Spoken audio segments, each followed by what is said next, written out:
Hello everyone, my name is Emery, and I submitted this idea for a Red Talk. You're encouraged to submit a Red Talk topic, so go ahead, even if you're an introvert or whatever. It's a great place to just learn.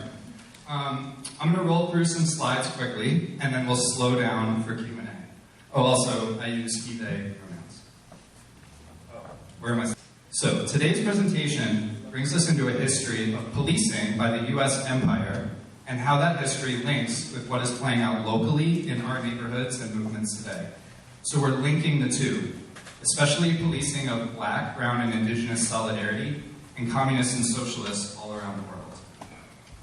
So I want to acknowledge just how dire and crazy things have been on numerous fronts around the world, and some people here have been really suffering, working hard, and fed up. And for others, this is like their first DSA meeting, and they're being introduced to some of these topics for the first time. So I want to express just how grateful I am to all of you for coming and participating today. All right, so let's start with some local storytelling. This isn't the narrative, that's not what I'm saying. This is just one narrative in the whole story. During last month's DSA meeting, Portland police killed another man. So another person in mental crisis, Coben Henriksen. That's a picture of Coben. He laid in the street face up for hours in a busy intersection. The officer, accounts go, he pulled up, got out, shouted an order or two, and in 13 seconds fired an AR-15. He said, "Suspect down." As this columnist said, he decided he'd seen enough. Portland's mayor and police chief placed blame on the mental health system and continued calls for more funding for the police system. The county responded saying no person in mental crisis should experience death in this way. Police took many measures to control the situation to their benefit. Within weeks, Chief Outlaw, far from being limited by these events, achieved her goal of moving on to a top national job, police commissioner of Philadelphia. Almost 8 or 9 or 10 times the size. She was replaced immediately via mayoral decree by Jamie Rush, who you can see up there, sworn in a closed ceremony. Outlaw left behind a year when PPD killed 5 people. That's the first time since 2010. A decade ago, 2010 began with the police killing of Aaron Campbell. That's documented powerfully in this film, Arresting Power, Resisting Police Violence in Portland, Oregon, which I recommend you all watch. The killing of Campbell, he was in mental distress after his brother had died that day, helped prompt the federal government during the Obama administration to come into Portland with the stated intent to address excess violence against people in mental crisis. 10 years later, PPD are still killing people in mental crisis, including, as you can see up there, Andre Gladden, last year, legally blind. He had just checked himself into a hospital and was put out back on the street and then killed. His family up there, many siblings and his mother, came to meet with the mayor-in-chief last February. Also, just in the last month, the news says that the city attorneys are claiming in court that Quantis Hayes, a Black teen killed by police using an AR-15 in 2017, was responsible for his own death. Those making the argument against him are city lawyers. New infographics were released. You can go to Portland Cop Watch and see an account of like every individual deadly use of force since 1992. So, we want this to change, right? And that is not a radical demand. What is radical is that it's happening at all and the supposed solutions offered. It's bad, and there are a lot of scenarios, in fact, where this could get much worse. So, let's connect to some more history and see what we come up with as we build our capacity to free ourselves from it. So, Portland policing gives us an opportunity to look into some of the legacy of imperial police professionalization practices. Every aspect of being a celebrated police professional today can be traced to the decades of police professionalization. And Chief Outlaw is a great example. It's not to single her out, but she just got one of the best jobs in the country. Police chiefs historically are not just local actors. An example of this, when the Jeff Naya texts were released, remember he was texting with the alt-right during their events, Outlaw explained that she had found the technique from Sweden. And when these techniques were planned to be released, Outlaw was literally at a conference teaching these ways of policing these new white nationalist attacks. heard that police ship off to Israel to train with their apartheid officers. So there's all these connections where techniques were passed around. We're going to get more into that. Over time, so I became very interested in how this profession works. So historians can help understand it. So many of you have probably been exposed to some of these books, Michelle Alexander's book and Alex Vitale's book. Well, Alex came here this year and mentioned this new book to me, Badges Without Borders by Stuart Schrader. He's in Baltimore. You'll notice a map. So with this book and this kind of learning, you zoom out to US imperialism and policing's very core and active role in that. Specifically, empire practices focused after World War II, and especially the 50s, 60s, 70s. What you see up there are countries with police forces trained by police chiefs just like those who passed through Portland. But why would we look that far out if we're trying to focus here?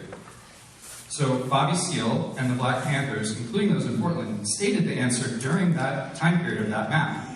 They expressed understanding of white supremacist policing, and this book's new research backs up their arguments and then some. Seale said, facing, under the incredible oppression of that era, we need to focus on our own security here locally and the security of Black people around the world transnationally.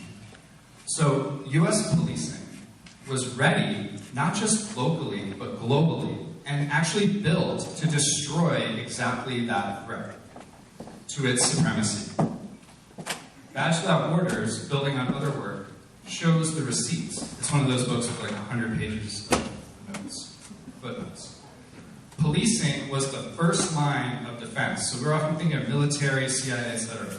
Policing was the first line of defense or offense against the Black solidarity, Brown solidarity, Communist solidarity, worldwide and in any US jurisdiction. And everything revolved around accomplishing those aims. So how? One way is an organization called OPS, the Office of Public Safety. So it operated under USAID, which many anti-imperialists know about. What was OPS in simple terms? It was US police chiefs training other trainers in over 50 other countries, centralizing training to decentralize and spread and maintain capitalist, imperialist, white supremacist order. So here are some pictures of what that maybe would look like. And you could have guessed what this looked like. So, yeah. They trained in very specific ways in a distinctly US empire style, and they had lots of practice. So Japan and Germany fell in World War II, they were firebombed, totally destroyed, and US rebuilt those societies, including the policing forces. Then on to Iran, Venezuela, Vietnam, Guatemala, Nigeria, etc. It goes on. The US built all or part of their policing structure. These police chiefs were not messing around. They developed serious thinking and serious power to influence policy at home and abroad. Here, LBJ is signing a crime omnibus, specifically influenced by these operators. The LEAA is the domestic version of the OPS, which was shut down in the 70s by the anti-imperialist left. But, of course, U.S. international policing found new avenues after the OPS was shut down. Private security, war on drugs, so narco stuff, and eventually the gold mine of terrorism, anti-terrorism.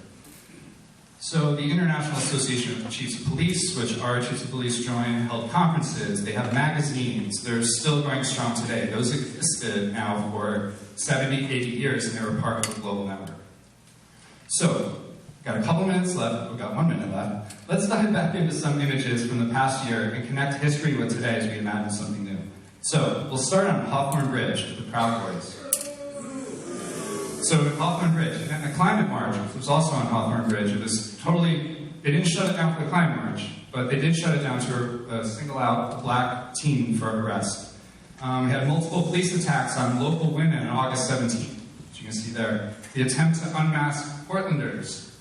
An attempt to restrict officers' ability to stop and frisk black people, and the gang force team sergeant saying, we'll find ways around that law. So, yeah, these symbolic images and events, and the tens of thousands that play out under the radar, don't happen by accident. These are core U.S. policing practices embedded and taught at home for almost 8 years. Masks and guns on the right are fine. Masks and guns on the left are criminal and subject to state use of force. This wasn't reactive, it was a very active way of constructing an empire, a white supremacist empire. I gotta close up. I got more to say, but we can go into that in the Q&A. It's about maintaining order and who has state discretion to decide that order using violence. That discretion goes to local police trained by a U.S. chief.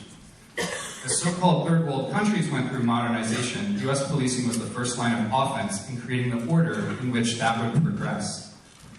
If law gets in the way, extra legal force is applied. Violence and oppression, like AR-15 killings on defenseless individuals and racist traffic searches, are then accommodated by the liberal state to maintain that order. This is how liberal states are built, and they are not exceptions. So I'll stop there. You can give me lots of applause, and then